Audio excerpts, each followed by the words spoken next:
இன்றைய முக்கிய செய்தி நவம்பர் 4 2025 1. 2025 அமெரிக்க வருடாந்திர தேர்தல்கள் முக்கிய ஆளுநர் மேயர் மற்றும் காங்கிரஸ் தேர்தல்களுக்காக அமெரிக்காவில் வாக்காளர்கள் நவம்பர் 4 2025 அன்று வாக்குப்பதிவுக்கு வருகிறார்கள். 2. இந்தியாவில் அமலாக்க இயக்குநரகம் ஒரு பெரிய பணமோசடி மற்றும் கடன் மோசடி விசாரணையில் அனில் திருபாய் அம்பானி குழுமத்துடன் தொடர்புடைய 7500 ரூபாய் கோடிக்கும் அதிகமான சொத்துக்களை பறிமுதல் செய்துள்ளது. இதில் நவி மும்பையில் 4462 ரூபாய் கோடிக்கு மேல் மதிப்புள்ள நிலமும் அடங்கும்.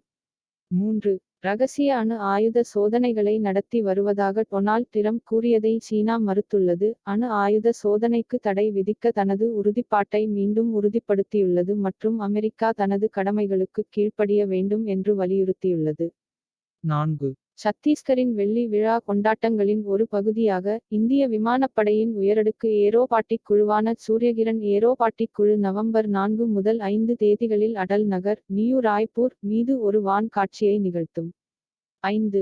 நவம்பர் 4ஆம் தேதி 24 காரட் தங்கம் ஒரு கிராமுக்கு சுமார் 12,333 ரூபாய் ஆகவும் வெள்ளி ஒரு கிலோவுக்கு 1,54,100 ரூபாய் ஆகவும் விலை நிர்ணயிக்கப்பட்டது.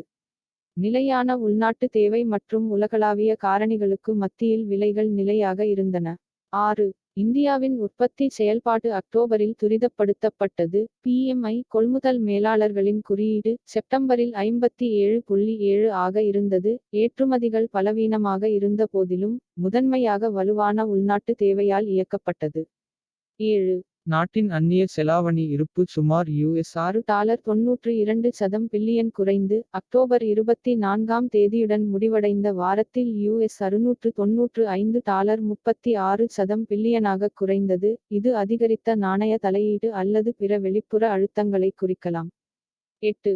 வர்த்தக ரீதியாக 5 வருடங்களாக சில பொருட்களுக்கு தடை விதிக்கப்பட்டிருந்த நிலையில் சீனா மற்றும் பிற நாடுகளிலிருந்து இறக்குமதி செய்யப்படும் மின்னணு பாகங்கள், காலணிகள், வீட்டுப் பொருட்கள், எஃகு மற்றும் மூலப்பொருட்கள் போன்ற பொருட்களுக்கு இந்தியா மீண்டும் ஒப்புதல் அளிக்க உள்ளது.